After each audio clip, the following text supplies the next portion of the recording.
Hey everyone, this is Daniel, And I'm Jun. and we are Korean. American.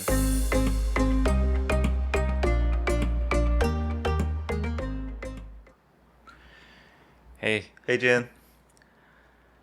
I'm tired. I literally just woke up like 30 minutes ago. It is very early in the morning. I've been up for, no, I was going to say 2 hours, hour and a half. Oh, really? Because the kids, yeah. Okay. When did you go to bed? Around 12:31. Yeah, so, 12:30. yeah. So do you take naps? No, You don't take naps. yeah. So you just have like short hours of sleep. I think for the last, since having kids, Mhm. I've learned to operate on about 6 hours of sleep a night. How do you learn that? I want to learn I that. think you just have to train your body and get used to it. Really? It's more of a survival thing for me. It's not ideal, I admit. Uh-huh. I think people might be surprised though. I don't Mhm. drink coffee. I mean, I drink coffee socially, Yeah. like we are today, Mhm. PPL. Mhm. But I'm not like a coffee drinker. I don't crave coffee. I Mm. don't need it every morning. I just drink it when it's kind of in the social flow. Mhm. So anyway, I Interesting. survive okay Maybe that's the reason why you're okay with it. because I don't drink caffeine. It's like people who have sleeping problems, I think Mm, the one of the first things that the doctor tells them, is what I heard, yeah, is that you should cut off your caffeine intake. yeah. I don't know. I guess I've over the last whatever 9 years since having kids, Mm-hmm. there's been stretches where I feel like I had some sleeping issues. Mm-hmm. But in general, I'm a very good sleeper. Yeah. Always have been. So you have good quality sleep. That's I how you sleep. I cope fall with. asleep anywhere, and I'd say the quality's decent. Yeah, That's so jealous. yeah. Anyways, I'm saying this because I told you Mm. in our cacao, I kind of wish that we did this in the evening Oh yeah. Set the because, mood. yeah, Wait, why? because Yeah. today's episode is around the topic of shamanism. Did you want to try to sync that? No, Okay. shamanism. Yeah. And I don't know why, but like it has kind of like a spooky feel, I guess, a little bit. What do you mean you don't know why? It's clearly spooky. Is it? It's not. Everyone would agree the stuff is spooky. But like people who are like true believers might not Oh. agree. And okay, we'll get Ooh. into this a little Okay. bit, but Yeah. like shamanism and like fortune telling and all these stuff is so integrated into the daily lives of Koreans. So some people might not think it's like a spooky thing per se. See, even that is surprising to me. That's shocking. Yeah. But I told you, like people go on apps. I mean, you saw like the person in Pangyo Station. I sent you pictures of like guy that's doing fortune telling, Yeah. and there was a line which was crazy. But they would still think the shaman stuff is spooky, right? I don't think you're Oh, you're the saying shaman some stuff. Koreans might not find the shamanistic rituals spooky. Now that you say it, maybe it's a bit spooky. It's spooky. But it's more like I think in Western culture, Yeah. it's more, I guess, treated as like, how would you say it? Like a prop, almost in movies. Yeah. Like It's like something that you use as a theme of a movie Mm. to make it spooky. Mhm. Whereas in Korea, people like substantial people actually, not, I don't want to say substantial, but it's still like more integrated Yeah. into our lives than like a Western society. That I completely agree with. Yeah. Yeah, I think people when they watch a movie that contains something like fortune telling Mhm. or mysticism or shamanistic whatever, Hmm. they would see it as like, oh, that's weird, Mhm. or yeah, it's definitely not integrated into Western society. Yeah. So And also the reason why I wanted to do this episode is because, like everything else in Korea, uh-huh. it's in trend right now. Yeah. Oh, is it? Yeah, it's, I think it's so. growing in popularity. I don't know if like growing in popularity, Mhm. meaning that people do this a lot, Hmm. but it's like people have more interest in this. Hmm. And like there have been like documentaries around this, and I also think it's big. We'll get into this later, but it's because like the way in which these shamans perform, it's adapting to modern technology. Oh, So interesting. they're on Yeah, like yeah. TikTok and like YouTube, and some of them speak English, Yeah. which I thought was interesting. That is Maybe you can do interesting. it later. Yeah. But so it's like kind of in trend all of a sudden. Yeah. So I wanted to do that. And I wanted to borrow our format of media review because there was a little out of trend right now, but there was a pretty popular movie. Uh-huh. It was like 6 months ago Yeah. called Pamyo. Uh-huh. Or is Exhuma is the English translation on Netflix. yeah. What does that mean? I think when you exhume something, it's like, let me make sure that's yeah, exhumed. Oh, to dig out Okay, something okay. buried, especially a corpse from the ground. Oh, so it's literally a translation of the Korean title. Ah, is that Yeah, pamyo? yeah, Okay, yeah. okay. You know what myo is, right? Myo I know is grave. Yeah. Yeah. I think pamyo means like digging up the grave. Oh, pa. Okay, okay. Yeah. Yeah. Anyways, so we wanted to borrow the format of media review, Mm-hmm. and so we watched pamyo, and I watched it in the theaters Yeah. when it was on, but I had to rewatch it. Um, June, I have a confession. yeah. Sadly, on Netflix Korea, Mm, most shows and movies don't have English subs. mm, So I watched Pamyo or Exuma without sounds like Exuma without any English subtitles. uh, So I feel like I probably only understood maybe 60% of the nuance. mm. I think the plot I got 100%. Okay, that's good. But the details and the nuance I definitely missed a lot of it. Okay, okay. So hopefully you can drive a little bit more of that That's good. and clue me in as to, what do you think in the movie was very specific to Korean culture? Yeah. Mm. That I might have missed. So, That I didn't see a lot of. okay. We'll see. Which I like kind of regretted using pamyo as a vehicle to talk about shamanism. No, But it's good. We'll try. Well, Yeah. before we get into it, though, we should again clarify if you haven't listened to our media reviews before, we are not reviewing the film necessarily. Mhm. We're just using the film or the whatever we're reviewing as a vehicle to get into Korean Yeah. culture. And again, the themes of this podcast, Mhm. differences from Western culture. So Mhm. we're not going to necessarily rate or review the movie. Mhm. We will, but that's not the main focus of this Yeah. episode. Yeah. So I'm glad that you understood the plot. Well, we'll see. But So can you explain the plot for me? we should do a little more intro. Okay. This was like a really popular movie in Korea, right? One of the highest, most successful recent movies. Hmm. I think the litmus test of like how movies are like highly successful is the 10 mil mark in Korea. 10 million watches, Yeah, views. Yeah, that's And a lot. Yeah, this past 10 mil. Okay. And Korea's like, I heard that it's declining right now, but Korea's like cinema industry in general is very popular, Uh-huh. especially compared to its population. Yeah. We're like only 50 mil. Yeah. And they're like, I want to say more than 10 movies that Mhm. have passed 10 mil. And some of them have like Multiple, multiple 10 million. like 20 million? Multiple diamonds. Wait, I don't get it. That 10 million mark is called a diamond? Like in record sales. Oh, yeah, I don't even know that. Like a gold is 1 million, I think. I just know platinum is... Wait, platinum is 1 million, I Okay, think. okay. And then 10 million is a diamond. Diamond, okay, okay. Yeah. Multi diamond release. Yeah. Yeah. But again, Korea is a country with population 50 million. Mm. Yeah, 10 million is a lot. Mhm. Yeah. So yeah, can you use the term gukgurul for movies too? Would that fit there? It's not completely off, Oh, okay. but I've never heard of a movie that's It's like the movie. gukgurul movie. Okay. Yeah. But yeah, this was one of the top, like, it reached that status, right? Over 10 million. It's like everyone's kind of seen it, everyone talks about it, etc. Okay. By the way, I wonder if we could, I think I've mentioned this before. I'd love to go through the historical movies in Korea that have, like, watch all of the ones that reach 10 million and review them over time. Yeah. And again, putting them in context, I think that would be a really interesting case study. Mm-mm. Okay. The second thing is the genre, I think, is called horror. Horror. How would you describe the genre of this movie? I think Korean people like to call these movies occult. Oh, occult. Okay. Is it occult?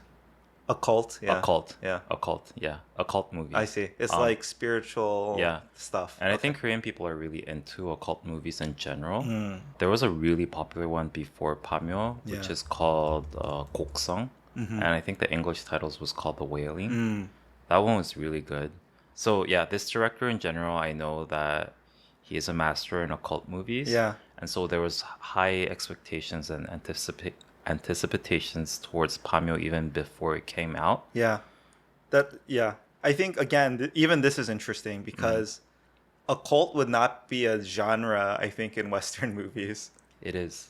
In Western movie, is it? Yeah. Like, what are other occult movies? Like Exorcism, Oh, Omen. but I'm pretty sure most Americans would just put that under the horror, like the horror genre. I Maybe think I'm it's wrong. yeah, I think it depends on whether how much you are Into movies. yes, Okay. cinema filled you say? Yeah. Um, It's a more like it's a more detailed way of describing genre, I Mm. think. that I agree with. Yeah. Yeah, but what I would say is I suspect most Westerners would not think of occult as its own genre. Uh-huh. Whereas it sounds like you're saying Koreans do. It's Yeah, like yeah. its own occult genre. Okay. Mhm. All right. So as you mentioned, though, I think this director is known for this type. Mhm. I haven't seen the other ones that you mentioned, but is this in a trilogy or is it just all his movies explore like the similar themes? I don't think they're connected. Okay. And to be honest, I haven't watched the other movies, but I Okay. know that they're pretty Popular. famous. Yeah. Okay. Oh, I was not prepared to do a synopsis, but maybe I'll try my best. Yeah. And if it's bad, you just redo it. Mhm. So I think, But I think the plot is pretty simple. let's see. Yeah. I think, okay, so this movie follows, I'd say, four main characters, and they all kind of work together. There's two shamans. I think one is the lead shaman and one is her protege, Yeah. because he always refers to her as Sung name, right? Yeah. And then there's two others. One I believe is like he's like a land prospector. Like Yeah. you hire him to determine whether the land is good or not. Feng shui person. Okay. This is getting into another thing. I've heard him described as feng shui, Yeah. but again, in Western society, feng shui is literally just how to arrange a room. Whereas when you use feng shui, and I think the proper use of feng shui is like, how would you define feng shui? It's like in a grand term, it's like it starts from landscape, I think, like Okay. where the mountains are and where the river flows. And I think in Korea, surprisingly, feng shui is used in more of a macro theme than a micro theme. I More know so, that yeah. I know that in some Asian cultures, specifically like in China or like Hong Kong, like feng shui in terms of like your house interior and how you lay out your furniture and where the windows are and whatnot Yeah. is very important. I see. I think it's less important in Korea in that aspect, but more in terms of like where you set the building or like very specifically where you place the grave of your ancestors. Oh. Yeah. So this Wow, okay. person does that. And in the movie, he describes that like his industry is declining now. Yeah. And a lot of the people that does his job is going into like 공사판, which is like construction sites. Okay, So okay. it clearly means that they do that too for building purposes, but like not in a micro level of your room and whatnot. Yeah. Yeah. Interesting. Okay, just to summarize, we've talked about this before. I suspect Koreans use feng shui in the more proper usage Then the Western. than the at least. Western. Yeah, but in the West, it's limited to just the interior design and Yeah, layout. yeah. But you're saying it's used in the grander sense for how a building is placed relative to the geography, let's say. Yeah. But also or even a specifically- city. Or even within a city. Yeah. Oh, the city layout. I Yeah. see. And you're saying also traditionally feng shui is very specifically used for grave placement. In Korea, at least, Okay, yeah. great. That's when it's most importantly used, I think. Yeah, that's very interesting. Uh-huh. Okay, so he's a feng shui guy, but also like his main function is people hire him to figure out where to put graves, and also because that industry is declining, he says he's also into the building placement industry as well. I don't know if he described that he does it himself, but he said like his coworkers do that a lot. Got it. Yeah. Okay. And then the fourth person, I wasn't exactly sure. I think he specifically deals with like burial and cremation. Yes. Okay. So he's a person who he describes himself as a 염쟁이. Uh-huh. 염하는 사람. Okay. So what a yum is, it's a process that they take for the deceased where they clean up the corpse and then dress them up with like special clothes. Okay. And then do like the proper funeral management. Got Yeah. it. Okay. So that's yum. And he's a person who did like the yums for the past presidents. Oh, And wow. that's his pride. So he's a big deal. Yeah, I think Okay. so. So if you noticed in his office, there's a scene where like the photo is depicting the funeral of a president, I think. It's like Yeah. covering The up his wall. entire wall. I saw Yeah, that. Yeah, yeah, yeah. yeah. That I So noticed. that's his pride kind of. Okay, okay, Yeah. okay. So again, the movie follows these four main characters. Mm-hmm. I don't know exactly how they're related, other Mm-hmm. than I think they just all work together. Like they refer each other to jobs and they have a working history, right? So I think the way it works is that so they all have their individual jobs, right? Uh huh. But their dynamic of collaborating comes from the fact that the shaman person. So there's a concept of like if someone goes through like unexplainable hardship in their lives, Mm-hmm.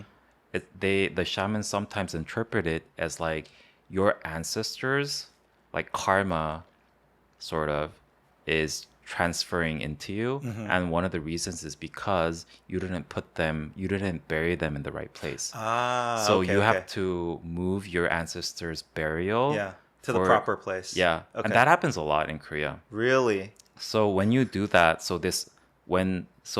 the shaman asks the person to do that, and the person hires this person to see if there are good feng shui places Yeah. to transfer the burial, and like maybe if they have to do cremation, maybe the yum person comes in and Understood. yeah, so So it's like yeah, all in one shop. They Yeah. all just work together. Kind of. But they're not blood relatives or anything. They're just all business partners Yeah, together. because like in the Okay. scene where the shaman meets the feng shui guy, they said that it's been like three years that they met or Yeah. something. Okay, okay. So it's not that they're like a team working together, Mm. but if the time comes, they collaborate.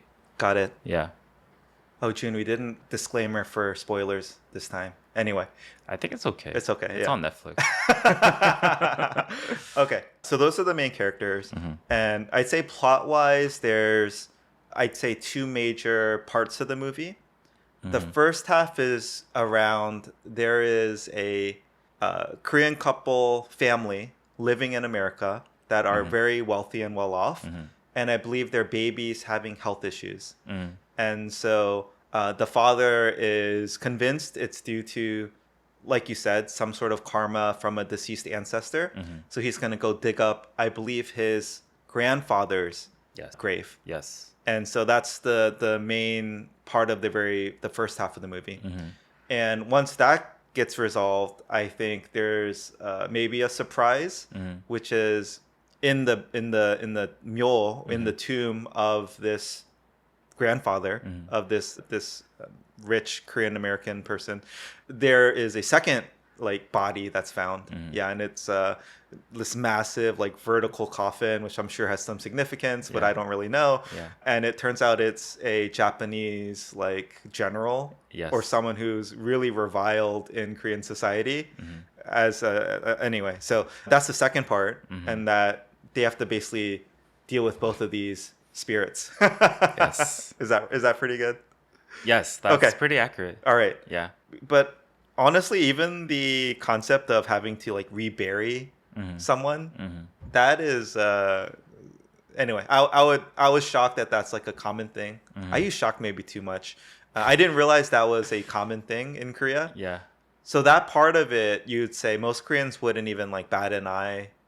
Like, oh, that's weird. Like that's a common thing that's done. It's just like That's understood. something that could happen. Okay, Yes. got it, Especially if it involves shamans. Mm. Yeah. Okay.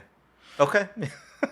So you have to understand why people go to shamans usually, Yeah. unless they're like a very firm believer. Hmm. Like when you go to a shaman, it's because, like, can you imagine if you go to a shaman, why would you go to a shaman?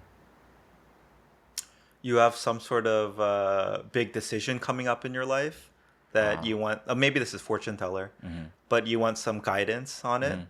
I also think maybe you want good fortune in your life in general, so mhm. you hire a shaman to do that. Yeah. Or you're going through some big trial or tribulation in your life, and you want the shaman to maybe get rid of it or get past it. I mean, Would you go to a shaman though? oh, me personally? Yeah, I'm asking you. I would never go to a shaman. For me, it's more. Can you imagine yourself, like, let's say you went to a shaman, Yeah. right? What can you imagine what that would be? Like, what would the circumstances be? Honestly, for me, it'd be like a novelty.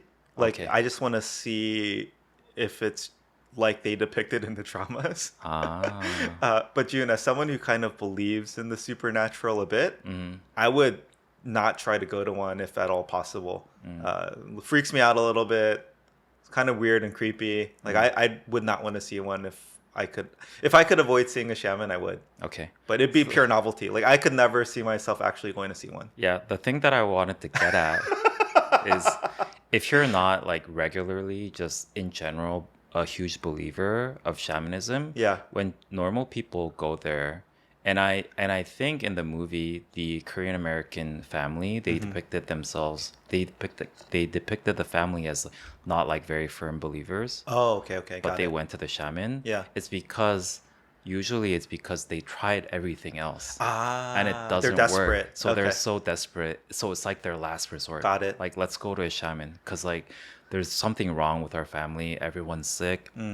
There must be something. So they're in a hospital, right? So they probably tried everything else in like modern technology Yeah. and science and whatnot. It didn't work. That makes sense. So they It's brought a shaman. desperation. Just why not? Just Yeah. in case. Yeah. Yeah. Personally, I would still not go to one. Mm-hmm. And in general, I'd say I'd probably recommend therapy. Just kidding. Yeah. But anyways, what was I trying to get at? Okay. For your typical Korean, if they don't necessarily believe in this, Mm-hmm. it's still in the back of their mind as, okay, as a last resort, or if nothing else works, why not try going to a shaman? Yeah. Okay. And it feels like in the beginning they don't believe them. And in the movie, in the very beginning of the movie, the shaman depicts the moment in which people start to believe in them. Okay. Like, I think there's a line, I don't know what the Korean one was like literally said, but it's like this moment when suspicion becomes belief for something. Ah, okay. Because they know exactly what was going on. Yeah. From the get-go, they saw the baby and said like, oh, you're it comes from your grandfather and everyone was sick, and they're like, you see their faces being like kind of shocked. Yeah. And then like they start believing you. Interesting. Sort of. Yeah. June, personally, because I think my Western mind is so skeptical of this, Mm-hmm. I actually thought it was the opposite, where the four main characters, they all kind of, I actually thought there was some implicit understanding that what they're doing is, fake. Oh, no. And they're just trying to make money. And actually, I thought the person who hired them was the one that was more serious about it. Ah. Yeah, so this is how I'd say biased and warped my understanding of shamanism is relative to Korean society, where I thought those roles were flipped. Oh, I see. Yeah, because there's one scene where the two shamans come back from America, and the other two business partners were like, "I smell money," and Yeah. then they were like, "Yeah, we have a lot of it." Yeah. Like, if you really believe in it, I guess you can also talk that way. But it felt like they were just doing it to almost scam people to make a lot of money. Ah. Yeah, so that's where I was a little bit confused. I see. But then I did realize as I got more into the movie, no, the shamans really, really are into it and Yeah. believe in it. Yeah.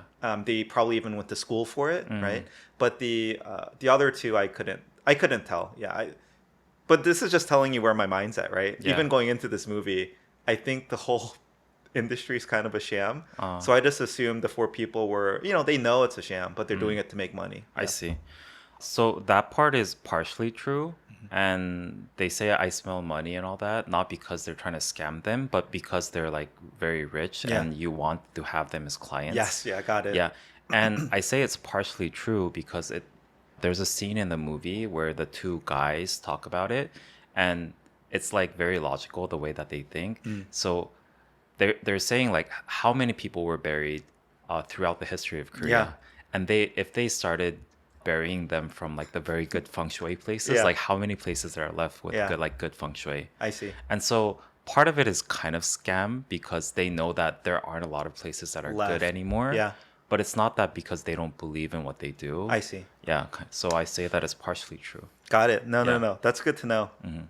Jun, do you know enough to go into what good feng shui is for a myo or a tomb or a burial site? I know there's just like one rule of thumb, Okay. and I think most Koreans would know what this is. Yeah. It's called Baesan Imsu. Okay. Baesan is like meaning that you have a mountain behind you, and Imsu is like there's a nearby river. Ah, So the best I think the rule of thumb of good feng shui land in general is that there's a mountain behind you and there's a river in front, sort of. Interesting. And then it's for the 묘, like the burial, it's always like 양지 바른 곳, meaning that it has good sunlight. Ah, It okay. shouldn't be like dark and Dark. whatnot. I see. Yeah. There's even one, I remember I wrote this down because I don't know, it stood out for me. When he was first looking at that burial site, he said, 이복 볼 수 있어? 아, 이북도 볼 수 이복, 있네. yeah. What was Oh, that? you can see North Korea from here. Oh, 이복 means North Korea? Yeah. Okay, I didn't realize that. But I was like, what the heck is ebook? Okay. Okay. And then this is maybe not that interesting, but your traditional Korean myo or burial, it's just like a mound of dirt and it's visible. It's like above the ground. Yeah. Again, this might be offensive. I would classify it as like, it looks like a hobbit home. Ah. That's like how they depict hobbit homes. It's just a mound of dirt. Yeah. Yeah. So it's like visible, it's protruding. And before I knew this, like when I was in the Korean countryside, you see this everywhere, by the way. I was like, what the heck is this thing? And then my in-laws told me, oh, this is like a traditional Korean burial site. And anyway, now when I'm driving around in the Korean countryside, which I do frequently because my in-laws live in Paju, I see these everywhere. Yeah. And they're always in like really great locations. Yeah, like they're off in the distance, they're high in the hills, very visible from all around. So I see. I want to go back to the North Korean thing a little bit Okay, because 이북도 볼 수 있어, I yeah. didn't realize that when I was watching the movie. Okay. But it does have some significance that ties it back to the ending. Ah. Do you remember why they stuck in like the 3-meter long casket in that location? Do you remember? No. Did you get why they did that? Mm-mm. Okay. Should I talk about it? Because the plot's Yeah. not that important. No, well, I'm curious. So there's like this part I don't really like about the movie, Yeah. but the second half is very like there's like this very strong anti-Japanese sentiment to it, right? Okay. And like that narrative of like the metal pegs that they put around the country to like I think I described it in the some of the previous episode of like trying to block the flux of Yeah. national whatever. Yeah. Right? No, this was you brought this movie up when we did our episode on superstitions in Korea. Yeah. And one of them was this, right? Yeah. And so like the second half of the movie, then the plot goes around that narrative of like the Japanese trying to put these pegs into like the very spiritual spots of our land to like block the flux of national spirituality okay, or whatever.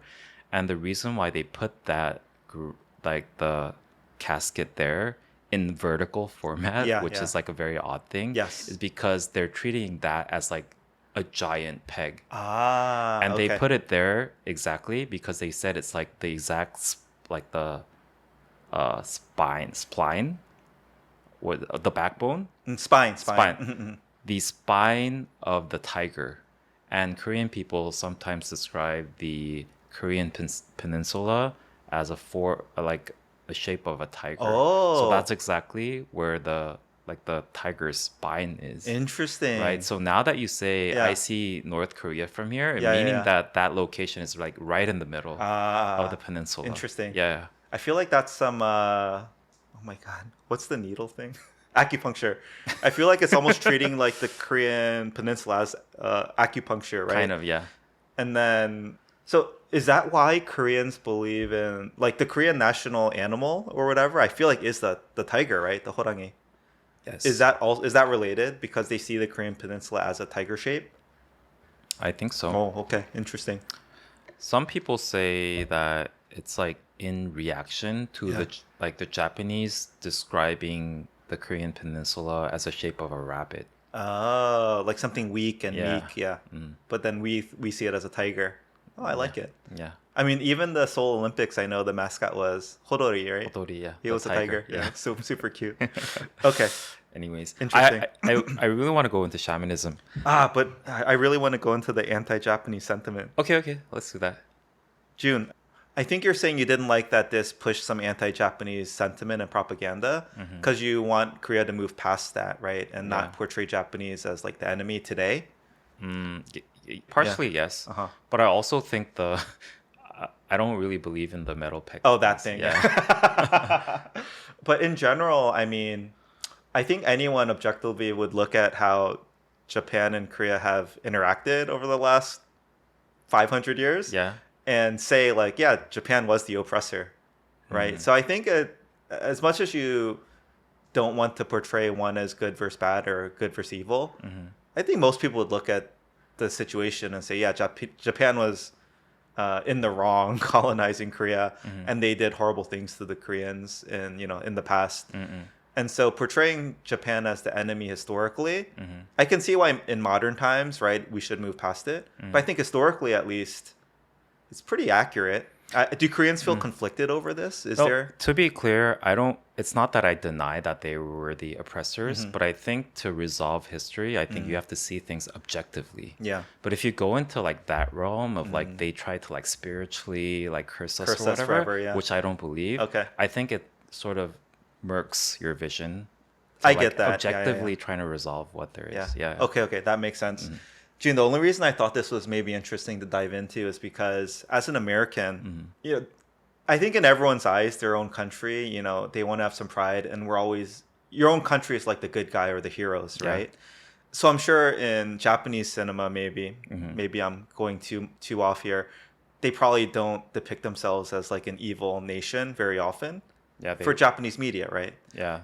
I think I'm wondering from your perspective, when is America seen as the bad guy? Because June, as an American, I can't think of any media where America's been oppressed, right? We're kind of always like the good guy. We've been the strongest nation for a while, as far as I'm concerned, right? And so that's where I think watching Korean cinema, where clearly Japan is the oppressor and Korea's like the victim, it's that even that concept's a bit foreign, right? I think the only time America's maybe been oppressed is when, Britain was taxing us unfairly and we declared war and we, declared independence from them. But ever since then, America's never been oppressed, right? Yeah. And so anyway, I don't know if that triggers anything for you. Like, is there ever a time where you think of America as being oppressed or like the victim, let's say? That's a very interesting question. America being oppressed by themselves, maybe. Yeah. Anyway, it's just the point I wanted to maybe get at is we've talked before, like how powerful media is.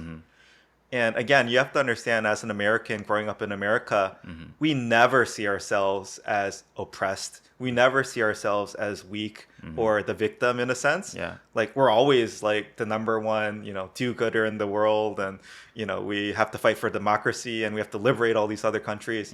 So I just think it can give you a good sense of the psyche of your average American. I see. Like, we never see ourselves depicted as weak or being conquered or taken over or anything like that. So anyway, just even watching Korean movies where Korea is, and clearly historically Korea has been in that position.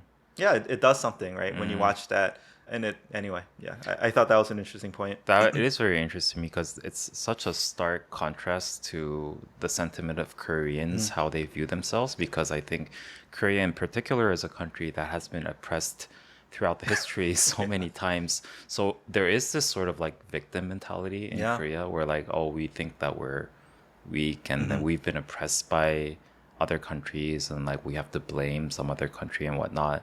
And I understand that because a lot of them are true historical facts and we have to resolve them.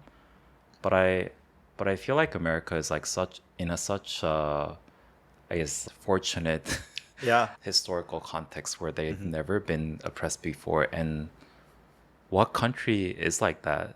Right? Just America.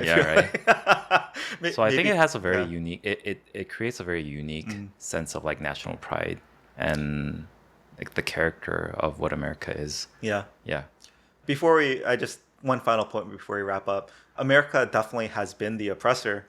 We wiped out the entire Native American population. And so I think that's important and obviously we won't go into the history of slavery and all that. But yeah, America definitely has been the oppressor, but it's never kind of been oppressed. So, okay. I don't know very well about history and politics of America, but I think what's very impressive about American history in terms of oppression and whatnot is that, of course, they they have like this historical flaw of slavery, but they never went into colonization, Yeah. which I think is kind of impressive. That's true. Yeah, I mean, you might argue they overreach a lot politically, Yeah. but at least on the surface, they've never formally, let's say, tried to colonize, more of the world. But they do colonize countries economically. Yes, yeah. Fully in Sly. Jung, yeah, agreed. Yeah.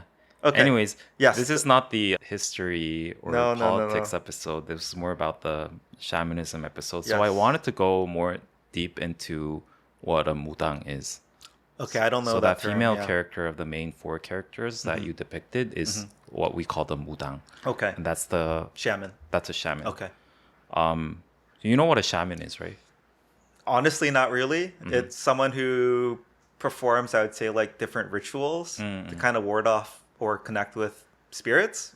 But that's see. all I would know. Yeah. So I think the concept of a shaman is not a Korean thing. Definitely, it's a general concept that you Yes. see shamans all around the world in different cultures.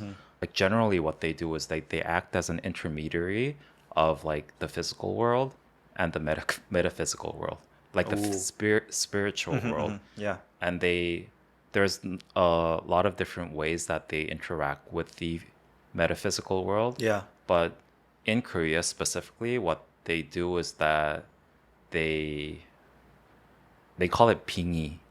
So they intake the spirit into their body Ah, okay. and they act as if they are that spirit, Yeah. sort of. That I didn't know. Yeah. And it's kind of similar to what's that movie? It's like the early 90s or like late 80s movie, American movie with is it called Ghost? The famous scene where they're like making pottery, the guy dies, and it has like Demi Moore. Ah, Do you know what I'm talking about? no. That movie in particular was very popular in Ghost, Korea. yeah, Ghost. Yeah. Do you remember?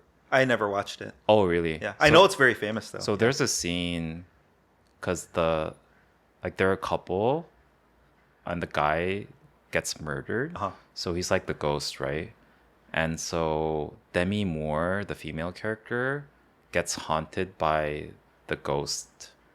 Like haunted not in like a spooky way, but like so the guy tried to reach his girlfriend. Ah, yeah. I just looked up. I think this movie is very famous for one scene in particular. Yeah. With the like pottery clay shaping thing, Yeah, right? exactly. Okay.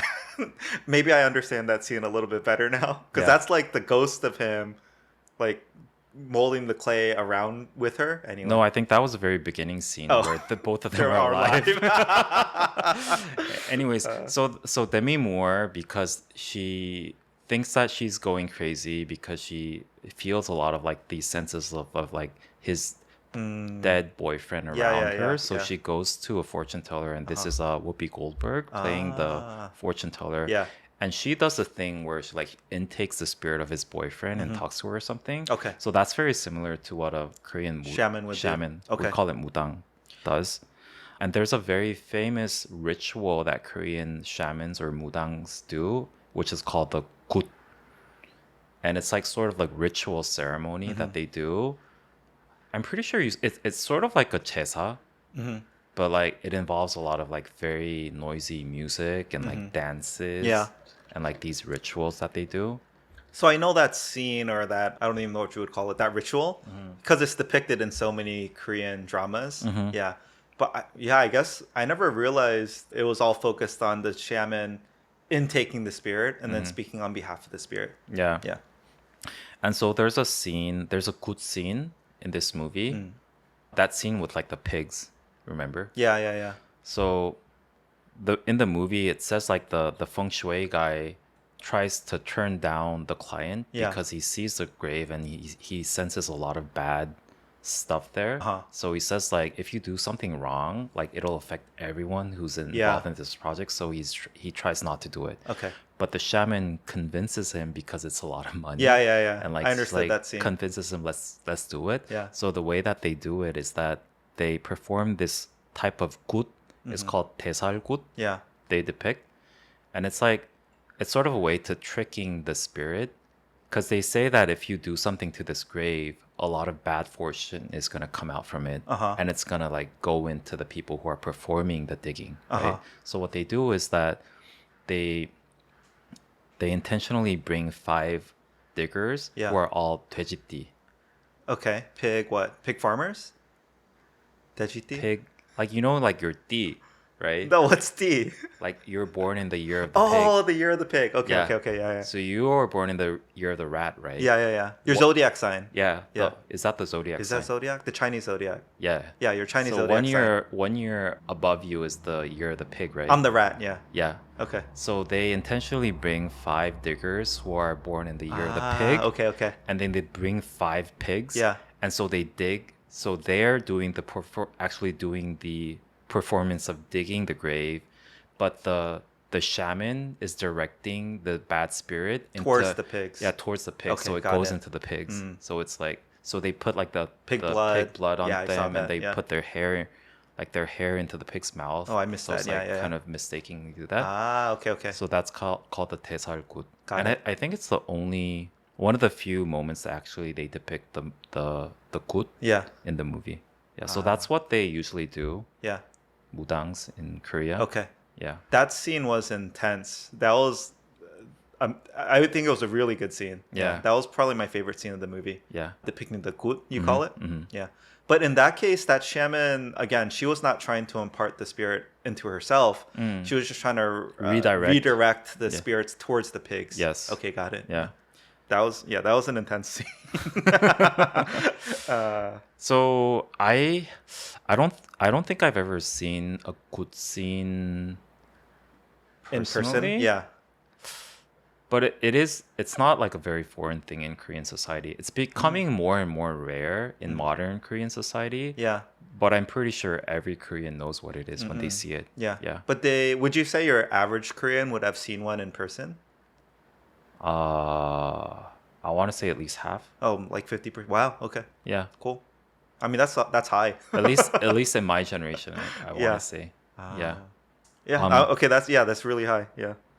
And I also wanted to talk a little bit about how like these feng shui, shamanism stuff are perceived in Korean society. Yes, please. And there's a scene where the feng shui guy says this specific line. He said, 대한민국 상위 1%에게 풍수는 종교이자 과학이다. He says, like, for the top 1% of Korean population, feng shui is a religion and science. Wow. Okay. Which I kind of believe. Yeah. Because, you know, like I had an opportunity to go to like one of like the super rich's house because my friend works as an architect for him. Oh, yes. So You I had mentioned an that. opportunity. Yeah. Yeah, I'm Not gonna in Korea, but outside of Korea. outside of Korea. Yeah. So he like took me into a tour of this guy's house because he was the lead architect for that building. And Yeah. it was like a week before the rich guy actually moved in. I'm not gonna name any names. No, but no, like yeah, this is like yeah. a very famous super rich person. Yes. And they said that they had to change the design and layout of the house so many times because of feng shui. And there must be a reason for this, right? And you know how like there was this scandal in Korea about like the former president Park Geun-hye and like you know the Choi Soon-sil and how she got impeached and all that. Yeah. And there was a lot of scandals involving shamanism and whatnot. Yeah, and not just that president, but Jun, I think when Western people Mm-hmm. see, like, shamanism in Korean news is not a surprise. Yeah. But every time we see it, we're like, at least for me, I'm like, oh my gosh, like, eye roll. Like, how can they believe in that still or do it? Yeah. But you're saying it's not, you believe it. Like, the top 1% in Korea, it's a religion and science to them. Yeah, even the current president, he has like a scandal with his shaman guy. It's just crazy to me. Yeah, really. Yeah. And there was this like very funny incident where the current president, when he was going through the election and they did like the public presidential debate. Yeah. There was a scene where he like held his hand up. Yeah. And there was like this weird Oh, no. Chinese letter on his palm. Yeah. And we don't know if it's true, Yeah. but like there were claims that it was from A shaman ritual or something. Yeah. because Yep. it was like so out of nowhere he had this Chinese character Yeah. called like it was the Chinese word king. Oh, really? Wow. It's written in his palm, whatever. So I do believe that the super rich and powerful has some connection with like a very like good shamans. Yeah. It's not that not that it makes me believe shamanism or feng shui, Yeah. but there is some connection. Yeah. Yeah, Yeah, which of is very course. interesting. Do you happen to know the roots of it? Like, so, one of my first questions is, are these shamans tied to a religion? Like, whether it's I know Buddhism is quite popular in Korea. Definitely, shamans are not connected to, Christianity, is my understanding. So I think that shamanism is just the primitive form of religion. And when some religion becomes very powerful and institutionalized, they sort of dominate everything else Yeah. and then start blocking other primitive forms of religion. Yeah. And so I think it's basically a religion too, if you Yeah. will. Yeah. Like some people might be offended, but it's whether like there's a very powerful institutional religion or if the power of the powerful religion becomes weaker, Yeah. I think people tend to go more into Shamanism rises. Okay. And I think that's why modern Korean society, shamanism is becoming more of a trend. I see. Yeah, because like the large institutional religion is becoming weaker. I was trying to think of like an American corollary to what you were describing. Yeah. And I think it's just that, it's religion. Even atheists or maybe non-practicing people and non-religious people in America, they might also see, okay, like I'm desperate. Yeah. I'll just go to church and pray this time.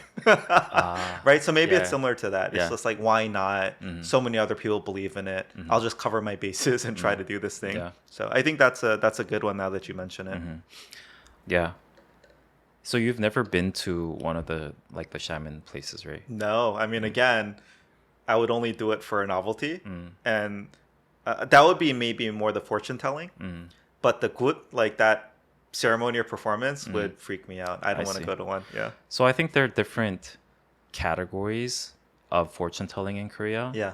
The most prevalent one doesn't involve shamans. And it's just people who study this like the very old Chinese study of fortune telling. Okay. It's called 명리학, Uh-huh. or like they call it 사주, I think, the four pillars. Saju. Yeah. Okay. And Yeah. it's just something that you can study. What's really interesting is that ChatGPT, because it has all the knowledge in the world, Yeah. if you actually give your date and birth and like tell it to like interpret it in like the four pillars, it Yeah. actually does it very accurately.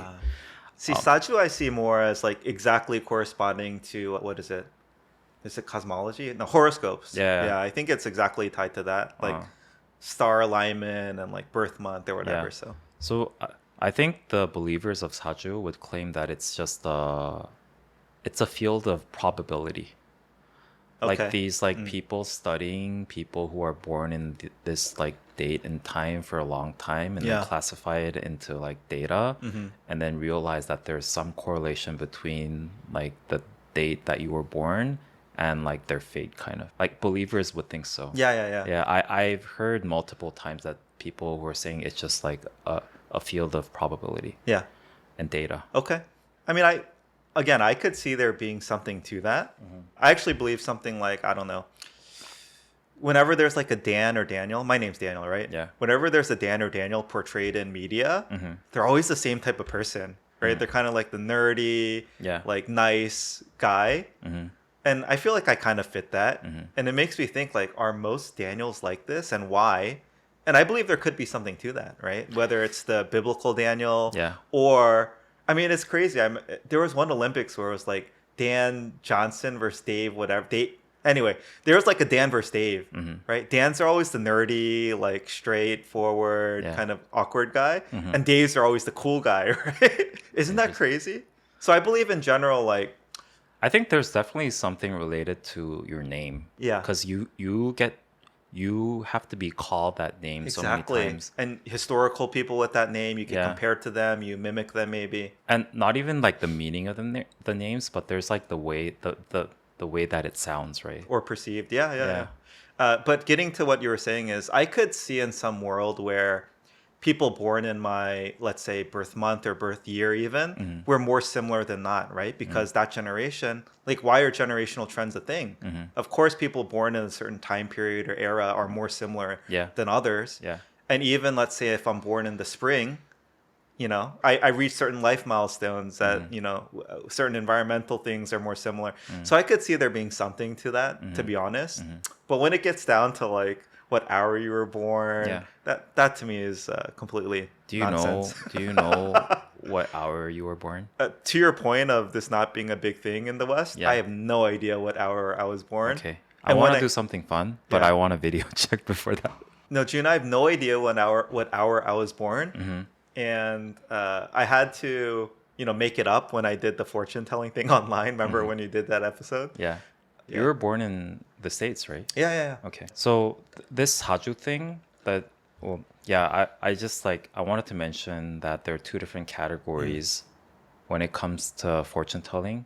Well, there must be multiple categories, but two big that I see. Okay. One is the one that doesn't involve the shamanism, and there's this other category, we call it shinjom, which involve the spirit. Oh. And people keep on a lot of people saying that you shouldn't do that haphazardly because it really affects you sometimes, and it could give bad fortune to you if you do it wrongly. Bad mojo, yeah.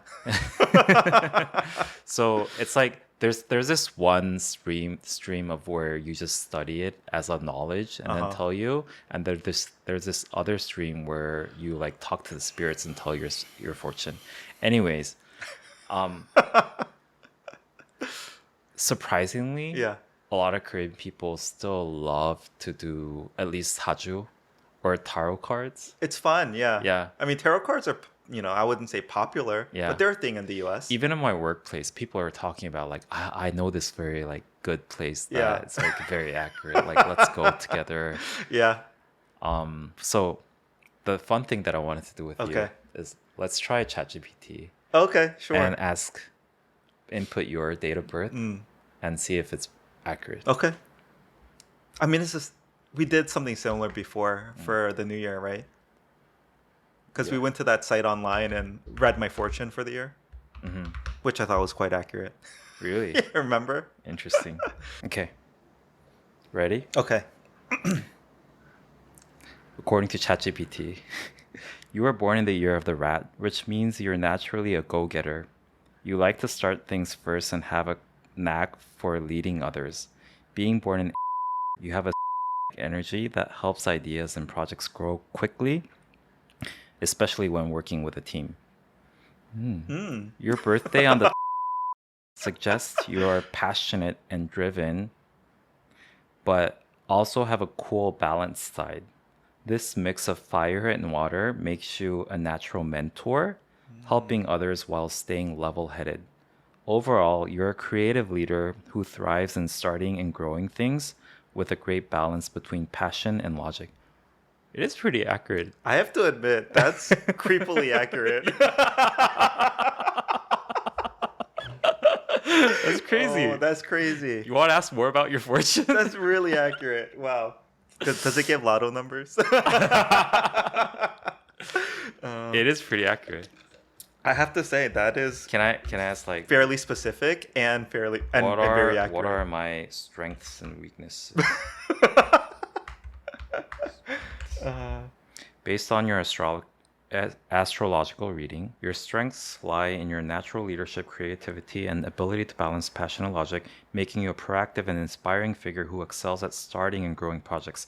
However, you might struggle with impatience, overextending yourself, and occasional emotional fluctuations. These can lead to challenges in managing stress and delegating tasks. By leveraging your strengths and being mindful of these weaknesses, you can navigate challenges effectively and achieve greater success. This one I think is more 50-50. Yeah, I think some parts really resonate. Yeah. But other parts don't. Okay. Yeah. We should have stopped there. The first part was really accurate though. Okay. Anyways. Yeah, no. Jun, have you ever been to a fortune teller? I think I've been to, a handful. A handful. Yeah. When was the last time, or what was the most memorable one, and how did it pan out relative? How did their reading pan out relative to reality? The last time I went was like, I believe it was like 3 or 4 years ago. Yeah. And Oh, okay. Yeah. yeah, it's because there was a coworker who was like this very strong believer Yeah. in the Saju, four pillars, Hmm. and she kept on recommending me this place that you have to go here. Okay. And so I think like as an act of like, okay, I Stop will. bothering you about I it. Yeah. put it in my map. I marked it in my map. Uh huh. Uh huh. And one day I was just passing by, Yeah. and this was a time when like before I might have moved to London. Yeah. The timing, I already knew what this was going to be about. Yeah. Oh, okay, okay. So like I had a 고민이 많았어. What's that term mean? I had a lot of Decisions. like speculate in like this decisions. Uh huh. I didn't know whether I wanted to go or not. Yeah. Yeah. Yeah. There was a girl involved. Yeah. And so Yeah. it was so out of nowhere. Yeah. I was just walking by this one day and I was like trying to find some other place, and I Yeah. opened the map and it was like I was right in front of that place. Ooh, fate, It almost felt like fate. destiny. Yeah. And she said it's like a very famous place, so I had to be in line. Yeah. But that was like a weekday Uh huh. and like this random time. So I just went, I Yeah. walked in Mhm. and there was like no one. Yeah. And I went in and I told my like date and birth. And I'm not a strong believer, but I do at least, I had some like expectation because Mhm. I was facing a very important decision in my life Yeah. Yeah. of like whether I'm gonna live here in Korea Yeah. or I'm gonna move abroad. No, I can confirm this is a huge decision that you were Yeah. facing. Yeah. So at least also, especially because my coworker kept on saying this guy is so good. Yeah. My expectation is that at least he would know there was something like a big decision coming up. Yeah. He had no clue. And he kept saying everything that was like completely off. Ah. And like I wasn't even trying to be like very skeptical. Yeah, yeah, yeah. Because I was kind of like desperate and kind of wanting to know, Yeah. right? See, right? That's like your last resort Yeah, that you yeah, go yeah. to. But like it was so off and it was so Yeah. wrong that I had to like tell him, no, it's not. I was like, no, that's not Yeah. me. And So this turned Yeah. you off a little bit. it did. Yeah. Okay. But anyways, it is very integrated into Korean daily lives, at Yeah. least in a very casual manner. Yeah. Yeah. Yeah. I'll tell you two very interesting moments Okay. that you would find interesting. Mm. Most companies, when they start their new company, Mhm. they do this thing called the 고사. Okay. It sort of goes hand in hand with like the mudang stuff, I think. It doesn't involve a shaman. Mhm. Sometimes I think they do. Yeah. But most of the time it's like they are preparing like kind of like the chesa table, and the very symbolic thing that they do is they put a pig's head, Oh. Yeah. Wow. Okay. and they put like money in their That's mouths, intense. and they do the bowing. Yeah. And even, I kid you not, even for my startup, Yeah. it's they like did that. it's like the very high tech cutting edge Yeah. AI company Yeah. did the thing. It's like a ceremonial thing, right? Yeah. Okay. And they bowed to the AI gods. To be clear, we didn't have the The pig. pig head, but You we did not have the pig we did head. not, Oh, but okay, we okay. made a cake that was shaped like a. a pig Like a head. pig. Yeah. Oh, interesting. And sometimes people do it when they buy their first cars Yeah. to wish for good luck. Hmm.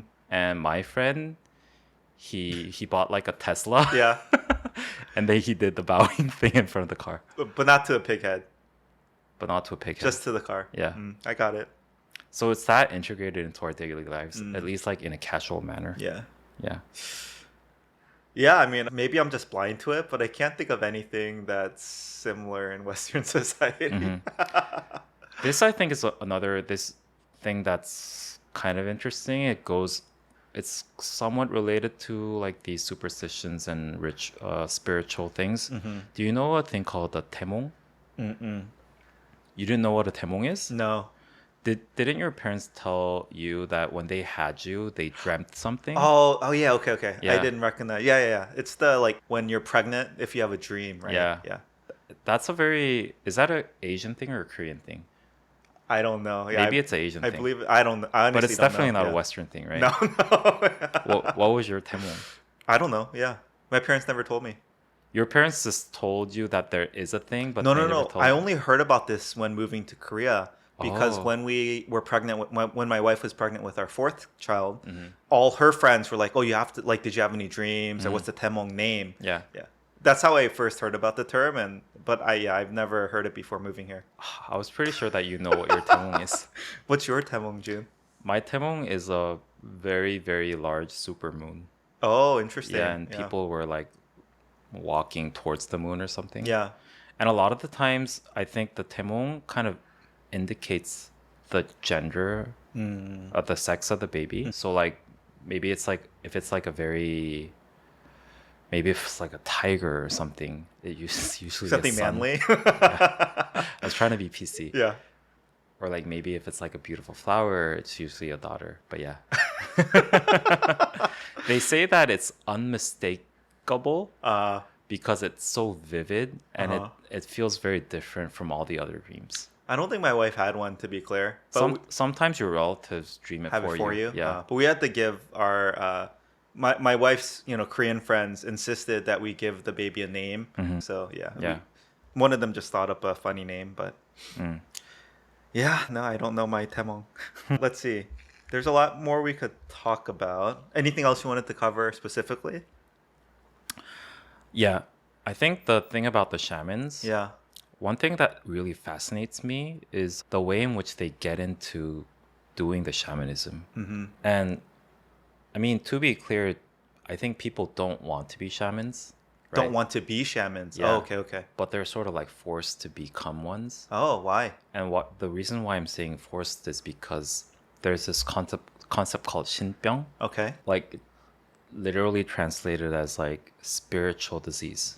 Okay. And some people go through these chronic disease that has no modern medical explanation of why that is. Yeah. Sometimes they go through like very severe headaches. Yeah. Or like they're just like really ill for no reason that they can't explain in modern medicine. And they realize that it's a spiritual disease and they have to intake the god. They do the 굿 for that. Yeah. And it's called the 내림굿. Yeah. Like there's like the process of you like surrendering almost. Now I admit that I have to become a shaman. Yeah. And they all say that they have this like very instinctive feeling that this is something related to a spiritual thing. Interesting. And they have like after they intake the god, it all goes Their away. disease goes away. Yeah.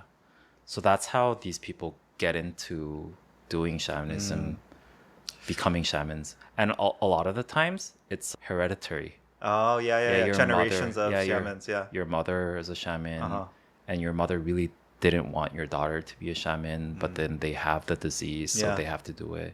And something very interesting about Korean shamanism is that it's very women-centric. A lot of shamans are women. Yeah, most of them are. Yeah. That seems to be like a global phenomena, or like, witches in the West, or That's true. yeah. Yeah. Interesting. But like in a more institutional religions, if you extend that to a religion context, it's usually very men, the priests. male dominated. Yeah. That it is interesting. I don't know. Yeah, I mean, as someone who generally believes in the supernatural, I don't want to be too skeptical. Yeah. But I mean, if someone was chronically ill and then they did this thing and then they got healed, you could say placebo, right? It's just the power of the mind's very strong. Yeah. But again, I have to say I'm very skeptical of this. But again, I would never make fun of it in a sense. Yeah. Because I hold it with like, just in case it's real, I don't want to mess with that or offend anyone. Okay. But personally, I just can't, get into it. Yeah. I see.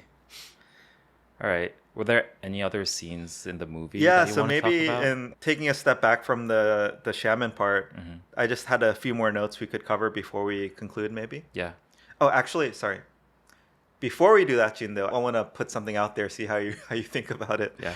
I think the whole concept of like shamans and going to someone else to make decisions for you. Mm-hmm.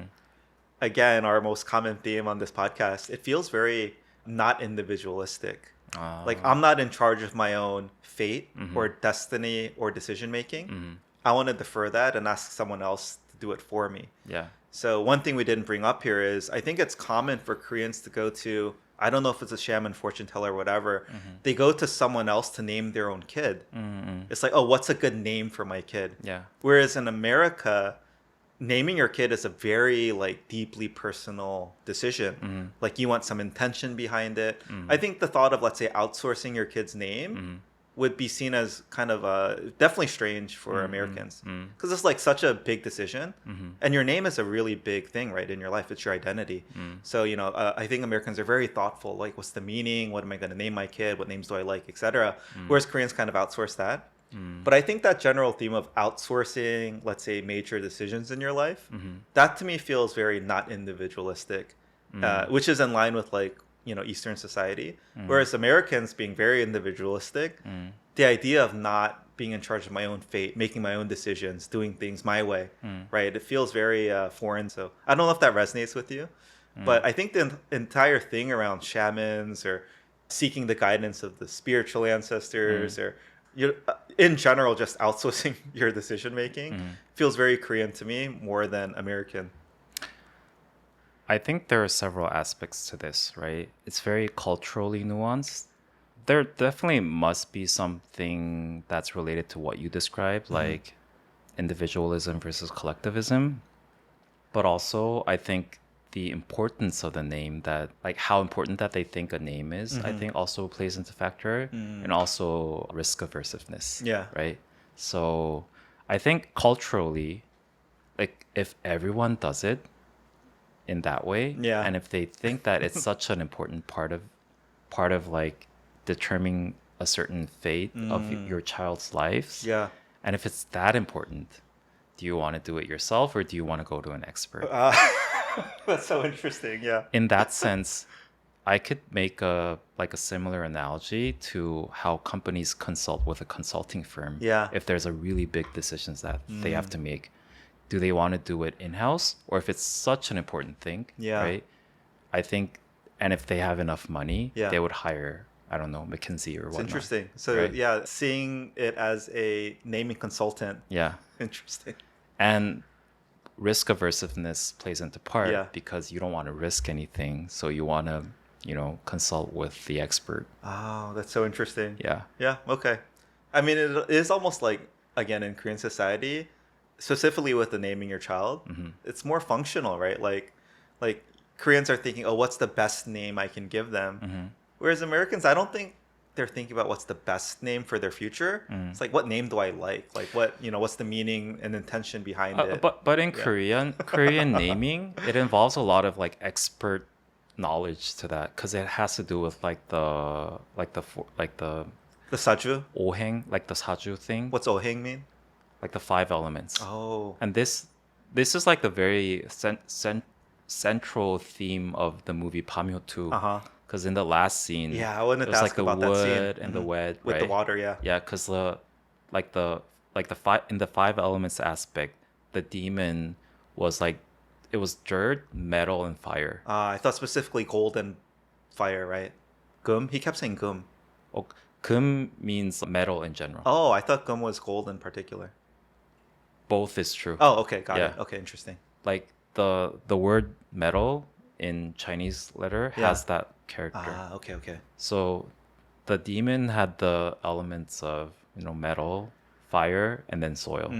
So then they defeated him with the opposite, which is water and wood. Yeah. Interesting. And so your name has to do a lot of, I think in like your Chinese character of your name, it has a lot of those elements in. So normal people wouldn't have the knowledge of that. So that's another reason why they go to an expert. Got it. Yeah. Okay. Anyway, all right. So, just before we close, I had some other notes from the movie. And this is maybe, again, moving away from shamanism a bit. I thought it was interesting. There was a scene where they clearly showed the shaman's modern Converse shoes. before doing what is, I think, clearly an ancient ritual. Yeah. Which again is melding of like the old and the new. Yes. Because to me it felt out of place. Why is she wearing like white Converse? Mhm. She should be wearing either maybe barefoot or like a traditional shoe. Yeah. But she didn't. Yeah. Oh, throwing rice. I know they later called it chapsal, Mhm. but is that a common thing, like throwing rice to protect yourself from spirits? Mm, They I- were using it everywhere, like indiscriminately, to almost protect themselves. wait, wasn't that salt though? Oh, was it salt? I know that when they were keeping the really big Yeah, they casket, surrounded it they with surrounded with the chapsal. Yeah. But I think the thing that they were throwing to salt. people, I think it was salt. Okay. And does that have any like significance? Throwing salt? Yeah. Yeah, it's like to defeat bad luck. Ward off evil. Oh, okay. But that's like a common superstition. But they do it in the Western society too, right? Salt, like putting salt. I heard something about throwing it over your left shoulder. You have to do that. Yeah. Yeah. Okay, I don't know. I think salt has to do with sanitation. Ah, right? that So I makes think, sense. yeah. Yeah. Okay. How about? Oh, did you notice bad things always happened when they were like eating? I thought that was an interesting metaphor. Really? I don't know if it had to do with the pig and like Deji or whatever. Yeah. But did you notice every time the spirit went away, it's because the main characters were just like eating and like eating voraciously. It's like they're almost like filling their bellies, and Yeah. then something bad happens. Oh, And then there I was didn't know. so the time the two major spirits got released, it was both like that was the scene. The main characters went away to eat, and they were eating like ravenously, right? And then the spirit went out. So it's almost, I think, a metaphor for, I don't know, maybe Greed? being greedy. And Maybe. I think a common knock against Korea's history too is the leaders are just so greedy and like filling their own bellies. They didn't care about the becoming a strong nation overall. But it was redeemed at the end, the very last scene they were eating. But the whole, I think, vibe of the meal changed. And anyway, the last scene redeemed almost the other eating scenes in a sense. I thought it was funny. The one lady who always plays the thick accent. She's a very famous actress. Oh, in the hospital? Yeah. Yeah. But she always plays that role of like the country bumpkin with the very thick accent. She has an appearance in Reply 1988 or something, right? I feel like every role when they need her, she plays that role. So I just thought that was funny. Interesting. So one thing that the Western audience would completely not know, not understand, was the license plate numbers of the cars. I noticed one said Pa. Oh, yeah, sorry. it Yeah, said yeah. Pa, Uh-huh. but I don't know what the Pa means. But Pamyo is in the movie name. Maybe that's it. I don't know. Yeah. But it was like 0815, which is the day of Korean liberation. Oh, I And then did not pick up on that. Yeah. 1945, which is the year. Oh, I did not pick up on that. And then 0301 is the day of like the liberation movement. Yeah. 3.1절. So all the license plate numbers were representing significant dates. So even in the in Korea's first history. part of the movie, it was like sort of implying this like something that has to do with Japan, Yeah. which I think was very unsophisticated. Who does that? two on the nose. Yeah. Just like that completely went over my head though, for sure. Yeah.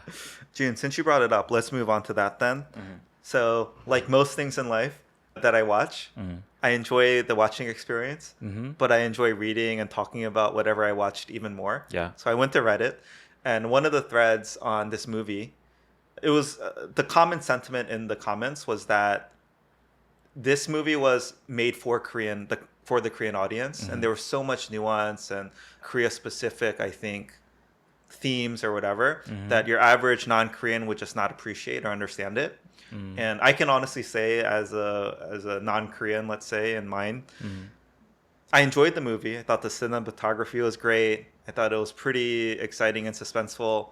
I think some of the CG was a little bit off, but whatever. And June, actually, the American accents were good. Oh, yeah. The English speakers were good in this movie. But you know what? The Korean wasn't that good. That's what I thought. By the people with good English didn't Yeah. have good Korean. Maybe there's hope for me. It's always one or the other. But June, yeah, I guess I wanted your perspective on what do you think I missed, like the license plate numbers that, your average non-Korean would miss in this movie that makes it even more impactful for Koreans. Because clearly Koreans loved this movie. It reached 10 million viewers, etc. And I think, again, most commenters that were Korean said this is one of my favorite movies of all time. I thought it was awesome. Really? And then for most Westerners, it was like, yeah, like maybe the first half was interesting, but they really lost me in the second half. Yeah. I don't think there are very nuanced specific themes per se. That's very Korean, but I think the overall theme of all these like shamans and like the performing of the kut and like the process of like digging up the burial and then moving to somewhere else, I think it's very Korean concept, which I think Korean people would just understand naturally. Yeah. Whereas Western viewers might think it's a very odd concept. Correct. Yeah, I Yeah. do think it's an odd concept. And then the anti-Japanese sentiment thing is like that overall theme is very something that hits hard to a Korean viewer, Yeah. which I think for a Western viewer, it's just like a very, I don't know, it might be a very historically charged thing. Yeah. Yeah. Yeah, yeah. You know, of course, being Korean, I know there's a heavy anti-Japanese sentiment overall. That part I did recognize in the movie, but I have to admit, it probably didn't hit as deeply to me as it would to a Korean watching. But yeah, I think like throughout the movie, they kept referring to like the big baddie as someone who just sold out Korea and like he's like pure evil, right? Yeah. Okay. Wait, who's the big baddie?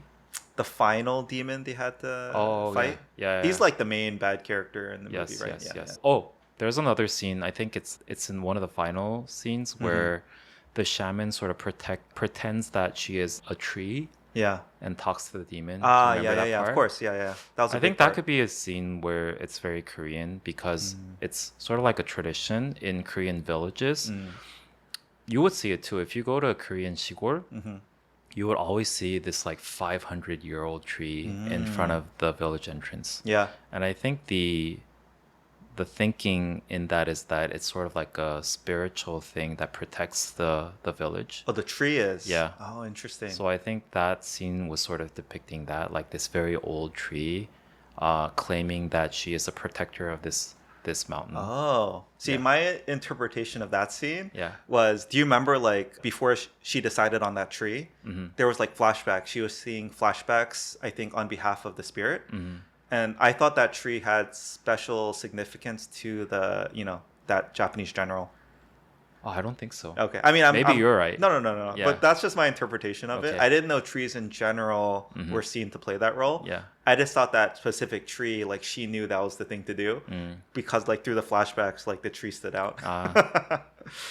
I know in the movie they depict him as like the fox general or something, but I think what is the significance of foxes in general in Korean society? Because I know there's like a nine-tailed fox, like Gumyo. Yeah. But I don't think foxes in Western society has any significance. They're just seen as sly. Like, oh, she's a fox or he's a fox. Oh, it's the same sentiment. Oh, okay, they're like sneaky. Yeah. Okay. But is there more significance? Yeah, again, Gumyo, nine-tailed fox, anything? Well, I think it's weirdly is similar sentiment. Okay. I don't know why. Maybe foxes are like That's probably that. how they behave. Yeah. Yeah. Okay, nothing more there. If we I think it's like foxes are a symbol in the movie that is a counterpart of the tiger. Oh, I see. Yeah, the tiger is sort of like our nation, and fox represents Japan, being like this sly kind of character. Okay. Because I think one of the characters that they picked in the movie that doesn't actually has an appearance, but historically, like this leader of the temple or whatever was a Japanese person, and their name is Kisune. Yeah. I think it's a wordplay of fox because kitsune is fox in Japanese. Ah, okay. Like okay. similar like sounding name, Kisune. Oh, didn't they straight up refer to him as the fox general or something? The general of the foxes? No. The Maybe. Fox King? I'm not sure. Ah, I thought I heard that. Okay. Cool. I think that's it. Okay. Cool. So, June, like we do in all of our media reviews, let's rate the film. Yeah. And specifically, would this have more or less appeal to a non-Korean watching? Yeah. So, why don't you go first? So I think when I first watched this movie in the theaters, my rating was like 6.5 out of 10. Oh, okay. Yeah. Not that high. Not that high to begin with, Okay. but after I watching it Yeah. again, I didn't really think it was that good. So I would rate it 4 out of 10. Wow. Yeah.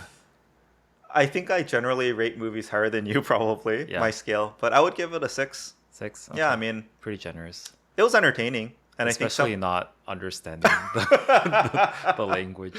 some of the scenes were really intense and I think well done. But overall, I didn't find it that creepy. I see. The one twist was exciting, right? The second, the second body in the tomb. Yeah. I thought was exciting. But overall, I was never that creeped out. So, but I just thought it was a general kind of a fun watch. Yeah. I like the overall theme and like how they depict a modern shaman is kind of, and Yeah. I think it's pretty entertaining. There are 2 big points that I don't like about the movie. Yeah. Number one is the very explicit anti-Japanese sentiment. Number 2 is I wish they didn't depict the demon in the way that they did as like a physical monster. Yeah. Because it's like a spirit thing, right? Yeah. If they made it more like a spiritual Yeah, play, yeah, I think it exactly. would have been more interesting. I agree with that. Yeah. Like, Kinda why did it become a physical thing? how can anyone actually believe this? Yeah. Right. And it's too unbelievable at that point. Yeah. Like the way that they described the first spirit when they opened the casket, Yeah. it was like it was not a physical thing. It was like a metaphysical being. Yeah. I think that was more interesting. Whereas like the second casket, it actually like made a hole in the casket yeah. and it became like a thing. Or became like a fireball in the sky. Yeah. Yeah. I agree with that. Yeah. Yeah. I thought it was more interesting before they made it something more physical, not Yeah. just purely metaphysical. Yeah. I think agreed. this was a general public perception too. Like the first part was good, Yeah. the second part isn't. Yeah. I think it was interesting. the general perception. And I think the second part of our rating, which is would this have more or less appeal for a non-Korean? I think compared to the other 2 or the other media reviews we've done, this one definitely has a lot more like targeted to Korean viewers and audience things than the others. So I suspect Koreans would appreciate this movie a lot more than non-Koreans overall. Taking away the anti-Japanese sentiment, I think Yeah. it could have some appeal to Western viewers because it's a very interesting concept It of is, Korean culture that is not made up, right? It's something that is somewhat integrated into our daily lives. Yeah. About the shamanism and the occult aspect. I think if they're like hardcore occult movie fans, I think they would find it sort of interesting. Okay. Yeah. Probably injunct to that. I agree. All right. That's it for this media review of Pamyo / Exhuma. And before we end today, Jun, we do have one more new Patreon subscriber. Yes. So, again, if you believe this episode is worth 25 cents to you, consider supporting us for $1 a month on Patreon or YouTube Super Thanks, however you would like. And since our last recording, we have one new Patreon subscriber, Wona. Wona, thank you. Yeah, thank you so much. All right. Thank you for listening Thank this you. week, Yeah. and see you next time. We wish you have good fortune throughout the year. Yeah, maybe I need to be thinking about feng shui more. Yeah. Because, Good fortune and good feng shui. we are thinking about, if we move back to the U.S., where would we live? Yeah. Feng shui. Feng shui. Yeah. Okay. All right, Thank you. thank you. Bye.